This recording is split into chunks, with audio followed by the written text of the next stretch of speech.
Hello हमारे प्यारे दोस्तों, कंपटीशन एग्जाम में आपका स्वागत है। आज हम एपीजे अब्दुल कलाम द्वारा लिखी गई पुस्तक अग्नि की उड़ान अध्याय 3 के बारे में अध्ययन करेंगे। चलिए शुरू करते हैं। अध्याय 3। एपीजे अब्दुल कलाम जी कहते हैं कि रेल के डिब्बे की खिड़की से मैंने देश का देहाती रूप देखा जो पहले नहीं देखा था। धान के खेतों में सफ़ेद धोती और पगड़ी लगाए हुए खेतों में काम कर रहे लोग तथा चमकीले रंग बिखेरती महिलाओं को देखकर ऐसा लगता था जैसे यह कोई सुंदर पेंटिंग हो। मैं खिड़की से चिपक कर बैठा हुआ था। ज़्यादातर जगहों पर लोग किसी न किसी काम में लगे दिखाई पड़े, जिसमें एक तरह की लय और शांति थी। जानवर चरा रहे पुरुष, कुओं से पानी खींचकर ले जाती महिलाएं, कभी कभार कोई बच्चा नज़र आ जाता और ट्रेन की ओर हाथ हिलाता पीछे छूट जाता। यह बहुत ही विस्मयकारी है कि जब कोई उत्तर की ओर बढ़ता है तो भू भाग में कैसा परिवर्तन होता जाता है। गंगा नदी के इस समृद्ध एवं उपजाऊ मैदानी इलाके तथा इसकी कई सहायक नदियों ने अनेक हमले, हलचल और परिवर्तन देखे हैं। ईसा से करीब 1500 साल पूर्व उत्तर पश्चिम से आगे तक गुजरने वाले पहाड़ी क्षेत्रों में गिरी चमड़ी वाली का आर्य जाति के लोग फैल चुके थे। 10वीं शताब्दी में मुसलमान आए जो बाद में स्थानीय लोगों के साथ घुल मिल गए और इस देश का अभिन्न हिस्सा बन गए। एक साम्राज्य से दूसरे साम्राज्य का रास्ता बनता गया। धार्मिक जीतों का सिलसिला जारी रहा। इस वक्त तक भी कर्क रेखा के दक्षिण में विंध्य एवं सतपुड़ा की पहाड़ियों की श्रृंखला के कारण भारत का बड़ा हिस्सा इनसे पूरी तरह सुरक्षित बचा हुआ था। इसके साथ ही नर्मदा, ताप्ती, गोदावरी और कृष्ण नदियों का जाल इस तरह बुना हुआ था कि इससे भारतीय भूभाग के एक बड़े हिस्से की पूरी सुरक्षा रहती थी। वैज्ञानिक प्रगति के कारण ही इन सब भौगोलिक बाधाओं को पार करते हुए रेल ने मुझे दिल्ली पहुंचाया। मैं एक हफ्ते महान सूफी संत हजरत निजामुद्दीन के इस शहर दिल्ली में रुका और DTD&P एयर में इंटरव्यू दिया। मेरा इंटरव्यू काफ़ी अच्छा हुआ था। पूछे गए सारे प्रश्न आम थे। ऐसा कोई भी सवाल नहीं था जो मेरी योग्यताओं को चुनौती देने वाला हो। इसके बाद वायुसेना चयन बोर्ड में दूसरा इंटरव्यू देने के लिए मैं देहरादून रवाना हो गया। इस चयन बोर्ड में बुद्धि के बजाय व्यक्तित्व पर ज़्यादा जोर था। शायद वे स्पष्ट तौर पर शारीरिक योग्यता को ही देख रहे थे। भीतर की उत्तेजना के बाद भी मैं शांत दिख रहा था। दृढ़ संकल्प था लेकिन साथ ही चिंतित भी। मन में विश्वास होते हुए भी तनाव था। वायुसेना के लिए 25 में से जिन 8 उम्मीदवारों का कमीशन अधिकारी के लिए चयन हुआ उसमें मैं 9वें नंबर पर ही आकर अटक गया। इसे लेकर मेरे भीतर एक गहरी हुक सी उठी। किंकरत बेई मूड सा हो गया। मुझे यह समझने में थोड़ा वक्त लगा कि वायुसेना में नौकरी पाने का अवसर जो मेरे हाथों के करीब ही था आकर निकल गया। मैं चयन बोर्ड से बाहर आ गया और एक चट्टान के किनारे पर खड़ा हो गया। नीचे एक झील थी जिसमें ऊंचाई से एक झरना गिर रहा था। कभी झील झिलमिलाती, कभी झरना स्थिर दिखता। मुझे पता था कि आने वाले दिन काफ़ी मुश्किल भरे होंगे। ऐसा कोई सवाल थे जो जवाब चाहते थे। ऊहापोह में उलझा मैं ऋषिकेश आ गया। मैंने गंगा में स्नान किया और इसकी शुद्धता का आनंद लिया।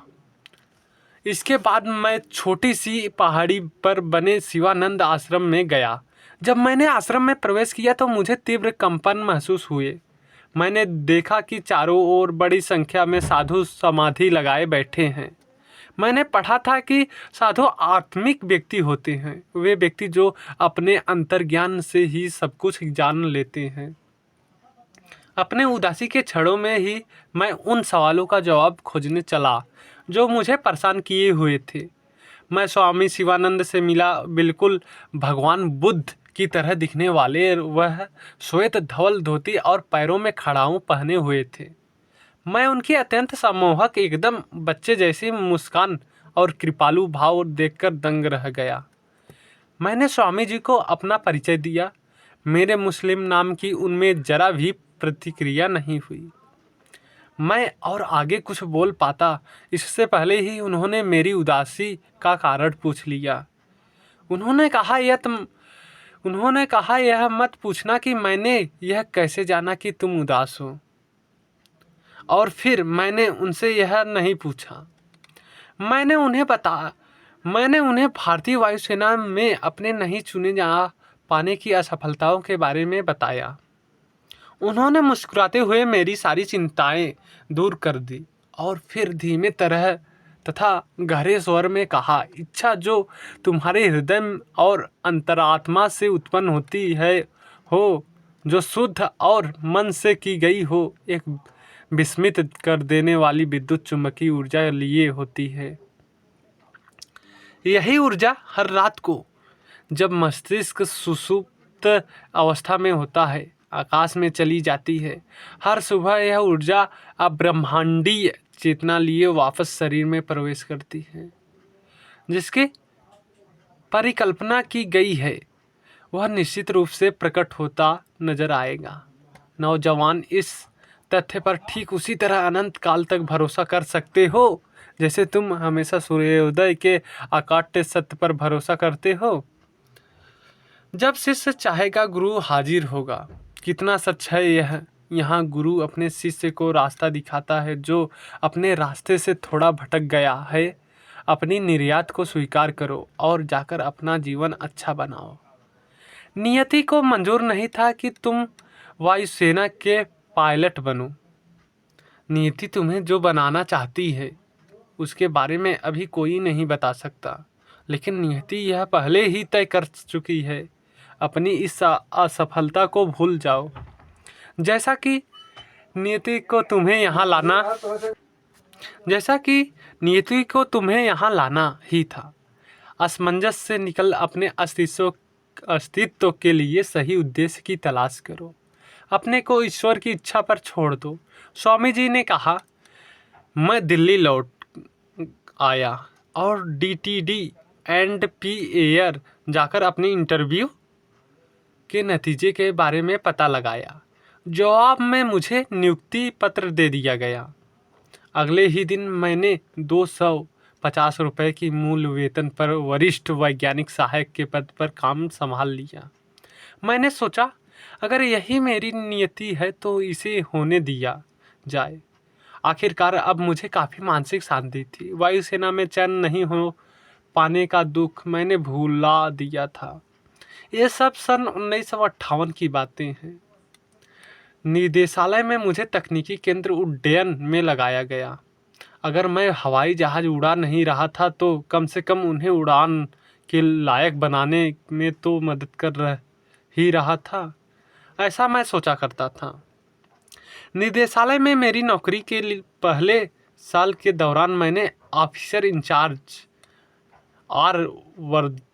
आर वरदराजन की मदद से एक पराधनिक लक्ष्यभेदी विमान का डिजाइन करने में सफलता हासिल कर ली। निर्देशक D नीलकंठन ने इसकी काफ़ी तारीफ की। विमानों के रख रखाव का अनुभव हासिल करने के लिए मुझे aircraft and armament testing unit, विमान एवं हथियार प्रशिक्षण इकाई A&ATU कानपुर भेजा गया। उस समय वहाँ MK-1 विमान के परीक्षण का काम चल रहा था। इसकी कार्यप्रणालियों के मूल्यांकन को पूरा करने के काम में मैंने भी हिस्सा लिया। उस दिनों में भी कानपुर एक बड़ी आबादी वाला शहर था। किसी औद्योगिक शहर में रहने का मेरा यह पहला अनुभव था।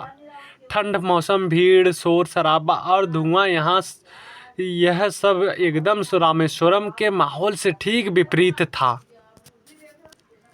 यहाँ यह सब एकदम रामेश्वरम के माहौल से ठीक विपरीत था। यहाँ मुझे विशेष दिक्कत आलू को लेकर भी थी, क्योंकि सुबह नाश्ते से लेकर रात के खाने तक हर खाने में यह होता था। अपनी मिट्टी की गंध और परिवार का संरक्षण छोड़कर यहाँ की फैक्ट्रियों में रोजगार की तलाश में गाँवों से लोग आते थे।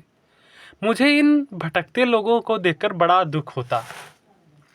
मेरे दिल्ली लौटने पर मुझे बताया गया कि DTD&P एयर ने डार्ट लक्ष्य के डिज़ाइन का काम अपने हाथ में लिया है और मुझे इस डिज़ाइन टीम में शामिल किया गया है।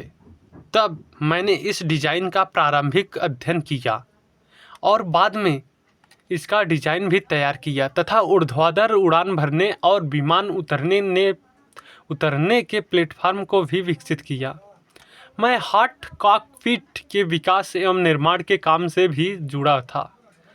3 साल गुजर चुके थे तब बंगलौर में वैमानिकी विकास प्रतिष्ठित ADE की स्थापना की गई और मुझे इस नए प्रतिष्ठान में भेज दिया गया। बंगलौर शहर कानपुर के मुकाबले ठीक उल्टा था। दरअसल मेरा मानना है कि हमारे देश ने लोगों को बड़ा अतिवादी बना दिया है। मैं मानता हूं कि यह इसलिए है क्योंकि कई शताब्दियों तक विदेशी आक्रमणों के चलते इस देश में उजड़ने बसने का लगभग अंतहीन सिलसिला चलता रहा और इसने हमारी एक साथ रहने की क्षमता को नष्ट कर दिया। बजाय विद्रोही हो जाने की हमने अपने भीतर जहां सहृदयता एवं दयालु बनने की असाधारण क्षमता विकसित कर ली, वहीं हम कहीं भीतर क्रूर, संवेदनहीन और निर्दयी भी हो गए।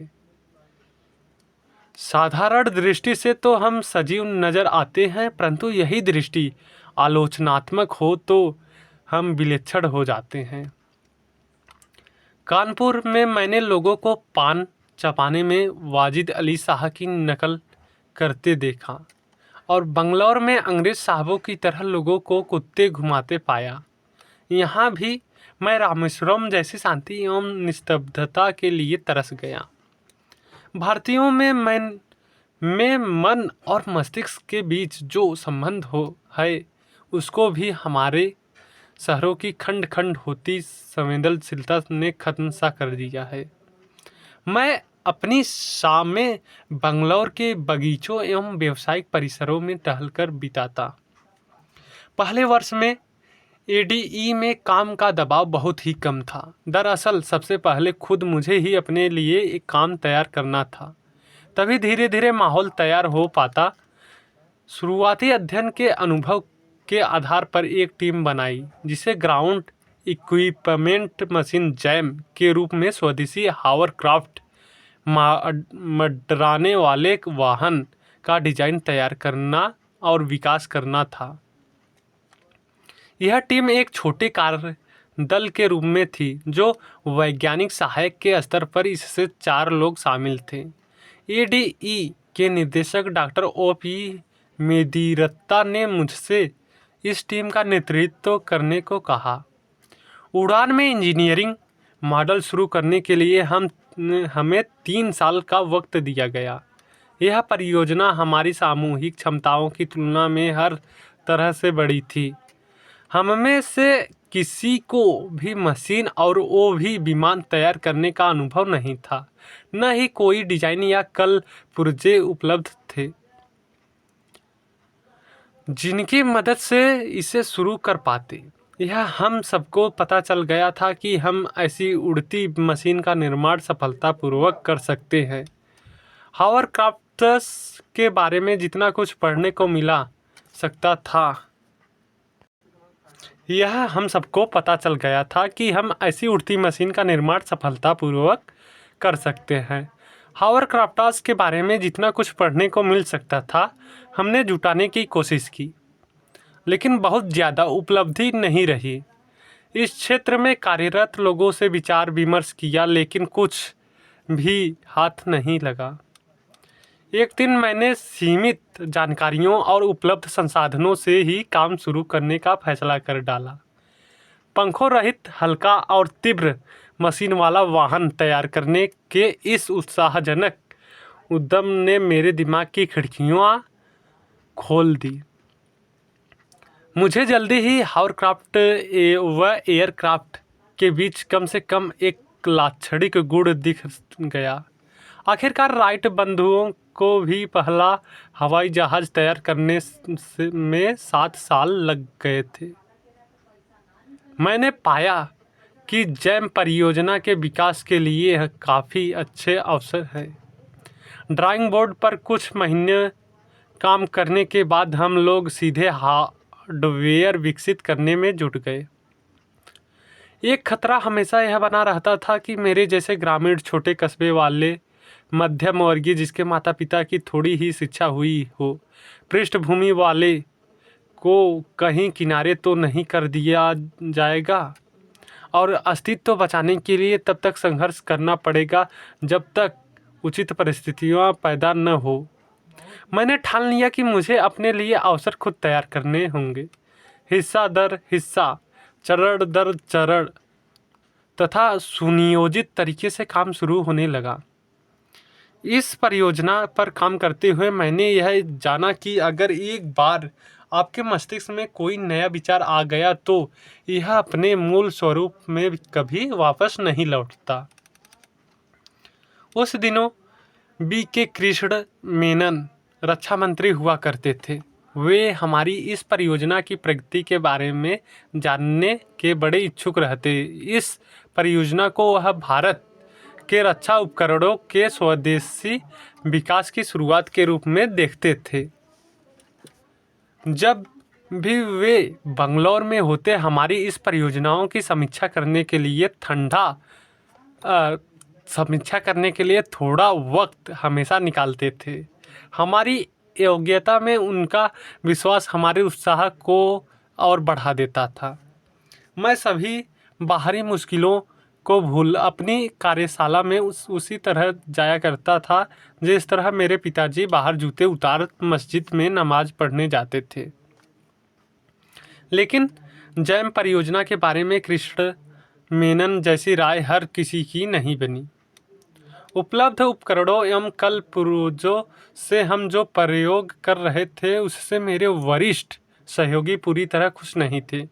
कई तो हमें सन के आविष्कारकों का एक समूह कहते थे जो असंभव सपने को पूरा करने में लगा था। इस टीम का मुखिया होने की वजह से मुझे ही निशाना बनाया जाता था। कुछ लोग दूसरी तरह का सम्मान भी देते थे, परंतु ये लोग कहा करते थे कि एक ऐसी देहाती जो हवा में उड़ने के बाद हवा को अपनी जिम्मेदारी जैसा समझता है।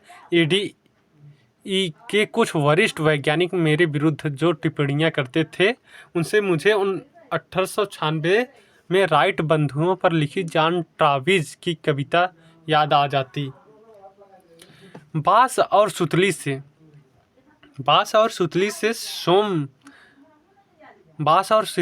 से मोम से हथौड़े से कुंदों से पेंचों से जोड़कर जुगाड़ कर चमगादड़ से प्रेरित 2 भाई दीवाने झोंक रहे कोयला फूंक रहे धावकनी बना रहे देखो तो लकड़ी की एक परी। जब यह परियोजना 1 साल पुरानी हो चली थी रक्षा मंत्री कृष्ण मेनन ADE के दौरे पर आए। मैं उन्हें अपनी कार्यशाला में ले गया। अंदर के एक टेबल पर जैम मॉडल अलग अलग हिस्सों में रखा हुआ था। यह मॉडल युद्ध क्षेत्र में प्रयोग में लाए जाने वाले व्यवहारिक हावरक्राफ्ट के विकास के लिए 1 साल के अथक प्रयास को दर्शा रहा था। कृष्ण मेनन ने आश्वस्त होने के लिए कि अगले वर्ष यह परीक्षण उड़ान में शामिल कर लिया जाएगा। मुझसे एक के बाद एक कई सवाल पूछे। उन्होंने डॉक्टर मेदी रत्ता से कहा, कलाम की इस जुगात से जैम की परीक्षण उड़ान संभव है। भगवान शिव के वाहन के प्रतीक रूप में इस हावरक्राफ्ट को नदी नाम दिया गया। इस मॉडल को संपूर्ण आकार एवं रंग रूप दिया जाना हमारी उम्मीदों से परे था। हमारे पास इसका केवल ढांचा ही था। मैंने अपने साथियों से कहा, यह उड़ने वाली मशीन है, सनकियों के समूह द्वारा बनाई गई नहीं, बल्कि इंजीनियरों की योग्यता से तैयार मॉडल। इसकी तरफ मत देखिए, यह देखने के लिए नहीं बना है, बल्कि इसके साथ उड़िए। रक्षा मंत्री कृष्ण मेनन ने अपने साथ आए अधिकारियों द्वारा व्यक्त की गई सुरक्षा संबंधी चिंताओं को नज़रअंदाज करते हुए नदी में उड़ान भरी। मंत्री के साथ आए एक ग्रुप कैप्टन ने, जिसे कई हजार घंटे की उड़ान का अनुभव था, मेरे जैसे अनुभवहीन एवं नागरिक पायलट से मंत्री महोदय को सुरक्षित रखने के लिए खुद विमान उड़ाने का प्रस्ताव रखा और मुझे हावरक्राफ्ट से बाहर आ जाने का संकेत दिया। जिस मॉडल को मैंने बनाया था उसे उड़ने में मुझे कोई शंका नहीं थी और तब मैंने नहीं का इशारा करते हुए सिर हिला दिया। इस तरह संकेतों में मेरे और उस ग्रुप कैप्टन के संवाद को देखते हुए कृष्ण मेनन ने हंसकर उस ग्रुप कैप्टन के सुझाव को नकार दिया और मुझे उड़ान भरने का संकेत दे दिया। वे बहुत खुश थे। तुमने दिखा दिया है कि हावरक्राफ्ट के विकास में जो बुनियादी समस्याएं थी उन्हें दूर कर लिया गया है। इससे भी शक्तिशाली वाहन तैयार करो और मुझे दूसरी बार की सवारी के लिए बुलाओ। कृष्ण मेनन ने मुझसे कहा। ग्रुप कैप्टन गोले, जो कालांतर में एयर मार्शल तक बने, बाद में मेरे बहुत अच्छे दोस्त बन गए। हमने इस परियोजना को समय के भीतर पूरा कर लिया था। हमारे पास अब 550 किलोग्राम वजन और 40 मिमी वायुदाब पर उड़ सकने वाला हावरक्राफ्ट था। डॉक्टर मेदिरत्ता हमारी इस उपलब्धि से काफ़ी प्रसन्न थे, लेकिन तभी कृष्ण मेनन रक्षा मंत्रालय में हट गए और दूसरी बार आने का उनका वायदा पूरा नहीं हो पाया। बदली हुई व्यवस्था में स्वदेशी हावरक्राफ्ट को सेना में इस्तेमाल करने के सपने को साकार बनाने में कईयों को संगति नज़र नहीं आई। वास्तव में आज भी हम हावरक्राफ्ट का आयात करते हैं। फिर यह परियोजना विवादों में फंस गई और अंत में इसे ताक पर रख दिया गया। मेरे लिए यह एक नया अनुभव था। अभी तक मैं सिर्फ आकाश को ही अपनी उड़ान की सीमा समझता था, लेकिन अब लगा था कि सीमाएं तो और भी करीब हैं। कुछ मर्यादाएं हैं जो जीवन को चलाती हैं। तुम सिर्फ इतना ही भार ही उठा सकते हो जितना भी चाहो। तुम सिर्फ इतना ही सीख सकते हो। तुम सिर्फ एक हद तक कठोर परिश्रम कर सकते हो। तुम सिर्फ एक दूरी तक आगे तक जा सकते हो। मैं इस वास्तविकता का सामना करने का इच्छुक नहीं था। मेरा दिल और आत्मा तो नंदी में बसी हुई थी। अब इसका कोई उपयोग नहीं होना था। यह मेरे अंतर्मन को पूर्णतः अस्वीकार था। मैं निराश हो चुका था और मेरे भ्रम टूट चुके थे। उलझनों और अनिश्चितता के इस दौर में मेरे बचपन की यादें लौट आई थी और उन यादों में मैंने अब नए अर्थ खोजने शुरू किए। पक्षी शास्त्री कहा करते थे, सत्य की तलाश करो और सत्य ही तुम्हें रास्ता दिखाएगा। जैसा कि बाइबल में कहा गया है, मांगो तुम्हें मिलेगा। यह सब तुरंत ही नहीं हो जाता, लेकिन फिर भी यह हुआ। एक दिन डॉक्टर मेदिरत्ता ने मुझे बुलाया और हावरक्राफ्ट के बारे में पूछताछ की। जब उन्हें बताया गया कि यह उड़ान भरने के लिए पूरी तरह सक्षम है, तो उन्होंने मुझे अगले दिन एक विशिष्ट व्यक्ति के समक्ष इसका प्रदर्शन करने को कहा। अगले हफ्ते के दौरान हमारे वर्कशॉप में किसी भी VIP के आने का कार्यक्रम नहीं था, तो भी मैंने अपने साथियों को डॉक्टर मेदिरत्ता का यह निर्देश बता दिया और हमें एक नई आशा का संचार हुआ। अगले दिन डॉक्टर मेदी रत्ता उस विशिष्ट अतिथि को हमारा तैयार किया हुआ हावरक्राफ्ट दिखाने लाए। एक लंबा, खूबसूरत और दाढ़ी वाला व्यक्ति उस शख्स ने मुझसे कई सवाल किए। मैं उनकी साफ सोच एवं विषय निष्ठता से बहुत प्रभावित हुआ। क्या आप मुझे इसमें सवारी करा सकते हैं? उन्होंने मुझसे पूछा। उनके इस अनुरोध से मेरी खुशी का ठिकाना नहीं रहा। आखिरकार किसी ने तो यहाँ आकर मेरे काम में दिलचस्पी दिखाई। इस हावरक्राफ्ट में हमने करीब 10 मिनट तक हवा पर सवारी की। हालांकि नंदी जमीन से कुछ ही सेंटीमीटर ऊपर था। दरअसल यह उड़ान नहीं थी, बल्कि हम हवा में तैर रहे थे। नंदी आरूढ़ इस अतिथि ने मुझसे मेरे बारे में कुछ सवाल पूछे तथा सवारी कराने के लिए धन्यवाद दिया और रवाना हो गए। खुद पहले अपना परिचय नहीं देने वाले ये विशिष्ट अतिथि कोई और नहीं बल्कि Tata institute of fundamental research TIFR के निर्देशक प्रो MG के मेनन थे। एक हफ्ते बाद मुझे Indian committee for space research की ओर से साक्षात्कार के लिए बुलावा आया। यह साक्षात्कार रॉकेट इंजीनियर पद के लिए था। उस समय भारतीय अंतरिक्ष अनुसंधान समिति के बारे में जितना मालूम था वह यह कि भारत में अंतरिक्ष अनुसंधान के लिए TIFR में विलक्षण लोगों की एक संस्था बनाई गई है। मैं साक्षात्कार के लिए बम्बई अब मुंबई गया। साक्षात्कार में किस तरह के प्रश्न पूछे जाएंगे इस बारे में मुझे ज़रा भी जानकारी नहीं थी। कुछ पढ़ने या किसी अनुभव व्यक्ति से बात करने का जरा भी समय नहीं था। मेरे कानों में लक्ष्मण शास्त्री द्वारा सुनाए श्रीमद् भगवद गीता के अंश गूंज रहे थे। तुम सब ब्रह्म की संतान, इच्छा और घृणा के छलाओं से छली, देखो उन कुछ सत्पुरुषों को पाप से परे, छलाओं से छूट, दृढ़ अपनी प्रतिज्ञा पर अडिग मेरी आस्था में। मुझे याद आया कि विजयी होने के लिए सबसे अच्छा तरीका यह है कि विजयी होने की ज़रूरत नहीं है।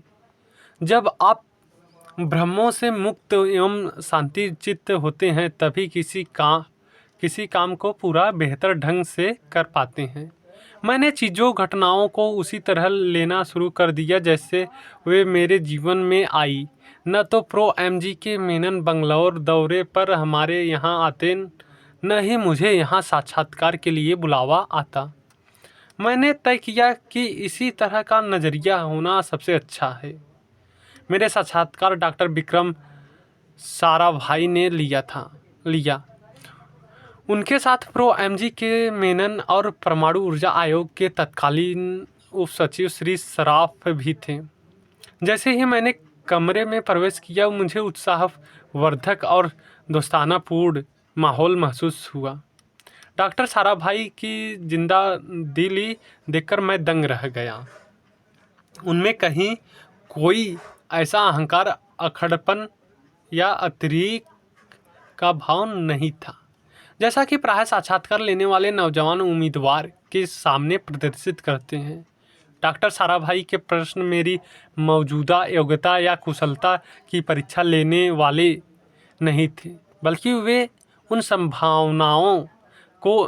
संभावनाओं की तलाश से संबंधित थे जो मेरे भीतर थी। वे मेरी ओर ऐसे देख रहे थे जैसे किसी व्यापक संदर्भ में मुझे परख रहे हों। मुझे पूरा साक्षात्कार उस सत्य के समान लगा जिसमें मेरे सपने को एक ज़्यादा बड़े व्यक्ति के बड़े सपने में समाहित कर दिया है। मुझे 2 दिन में वापस आने को कहा गया, पर फिर अगले दिन शाम को ही मुझे मेरे चयन के बारे में बता दिया गया। मुझे भारतीय अंतरिक्ष अनुसंधान समिति में रॉकेट इंजीनियर के पद पर रख लिया गया। मेरे जैसे नौजवान के लिए अपना सपना पूरा करने का यह एक बड़ा मौका था। भारतीय अंतरिक्ष अनुसंधान समिति में मेरा काम TIFR कंप्यूटर केंद्र में कंप्यूटर प्रशिक्षक के रूप में शुरू हुआ। यहाँ का माहौल DTD&P एयर के माहौल से एकदम अलग था। यहाँ किसी को भी अपनी स्थिति को उचित ठहराने की आवश्यकता नहीं थी और न ही किसी के झगड़े सुलझाने की ज़रूरत थी। सन 1962 के मध्य में भारतीय अंतरिक्ष अनुसंधान समिति ने केरल में त्रिवेंद्रम अब त्रिवंतपुरम के पास थुम्बा गांव में रॉकेट प्रक्षेपण केंद्र स्थापित करने का फैसला किया। भौतिक अनुसंधान प्रयोगशाला अहमदाबाद के डॉक्टर चिटनिस ने ही थुम्बा को इस केंद्र के लिए सबसे उपयुक्त स्थान के रूप में चुना था, क्योंकि यह स्थान पृथ्वी के चुंबकीय अक्ष के सबसे करीब था। भारत में यह रॉकेट प्रौद्योगिकी पर आधुनिक शोध की शुरुआत थी। थुम्बा में रॉकेट प्रक्षेपण केंद्र के लिए जगह रेलवे लाइन और समुद्र तट के बीच चुनी गई। करीब 2.5 किलोमीटर और 600 एकड़ क्षेत्रफल का इलाका इसके लिए लिया गया था। इस इलाके में एक बड़ा चर्च भी पड़ता था, जिसकी ज़मीन इसी काम के लिए अधिगृहित होनी थी। निजी भूमि का अधिग्रहण करना बहुत ही मुश्किल और काफ़ी समय लेने वाला काम होता है, ख़ास तौर से केरल जैसे घनी आबादी वाले इलाके में तो और भी ज़्यादा मुश्किल होती है। इसके अलावा धार्मिक महत्व वाले स्थान के अधिग्रहण का मामला और नाजुक हो जाता है। त्रिवेंद्रम के तत्कालीन कलेक्टर के माधवन नायर ने इस काम को बहुत ही युक्तिपूर्ण, शांतिपूर्ण तथा एक अभियान के रूप में किया था। इस काम में उन्हें त्रिवेंद्रम के बिशप फादर डॉक्टर डेरीरा का बहुत ही सहयोग और आशीर्वाद मिला था। केंद्रीय सार्वजनिक निर्माण विभाग CPWD के एग्जीक्यूटिव इंजीनियर R.D. जॉन ने पूरे इलाके को जल्दी ही हस्तांतरित कर दिया। सेंट मैरी मैगडेलन चर्च में थुम्बा अंतरिक्ष केंद्र का पहला दफ्तर खुला। इस चर्च को जो प्रार्थना कक्ष था, उसी में मेरी पहली प्रयोगशाला थी। बिशप के कमरे को मैंने डिजाइन एवं ड्राइंग के काम का दफ्तर बनाया। आज भी वहाँ चर्च का अपना प्रभा मंडल कायम है और इस समय उसमें इंडियन स्पेस म्यूजियम बना दिया गया है। उसके बाद शीघ्र ही मुझे रॉकेट प्रक्षेपण की तकनीकियों का प्रशिक्षण लेने के लिए अमेरिका में national aeronautics and space administration यानी नासा में भेज दिया गया। यह प्रशिक्षण 6 महीने का था। विदेश जाने से पहले मैंने रामेश्वरम जाने के लिए थोड़ा सा समय लिया। मुझे विदेश जाने का मौका मिलने की खबर सुनकर पिताजी बहुत खुश हुए। वे मुझे विशेष नमाज के लिए मस्जिद ले गए। मुझे ईश्वर की उस शक्ति के संचरण का एहसास हुआ जो पिताजी के माध्यम से मेरे भीतर संचरित हो रही थी और वापस ईश्वर तक पहुंच रही थी। प्रार्थना का एक जो मुख्य काम है, जैसा कि मैं मानता हूँ, वह है मनुष्य के भीतर नए नए विचार उत्पन्न करना। विचार सचेता अवस्था में मौजूद रहते हैं और जब ये विचार उत्सर्जित होते हैं, निकलते हैं, तो वास्तविकता जन्म लेती हैं तथा निष्कर्ष सफल घटनाओं के रूप में सामने आते हैं। ईश्वर हमारे रचयिता ने हमारे मस्तिष्क के भीतर अपार ऊर्जा एवं योग्यता दी है। प्रार्थना हमें इन शक्तियों को प्रयोग में लाने में मदद करती है। अहमद जलालुद्दीन और शमसुद्दीन मुझे बम्बई हवाई अड्डे पर विदा करने आए थे। बम्बई जैसे शहर का उनके लिए यह ठीक उसी तरह का पहला अनुभव था जैसे न्यूयॉर्क जैसा महानगर मेरे लिए पहला अनुभव था। जलालुद्दीन और शमसुद्दीन आत्मनिर्भर, सकारात्मक एवं आशावादी व्यक्ति थे, जिन्होंने परिस्थितियों को भी बदल डालकर अपने काम में सफलता हासिल की थी। यही दोनों लोग थे जिनके साथ रहकर मैं अपने मस्तिष्क को सृजनात्मक बना पाया था। मैं अपनी भावनाओं को नहीं रोक पाया और मेरी आंखें डबडबा उठी।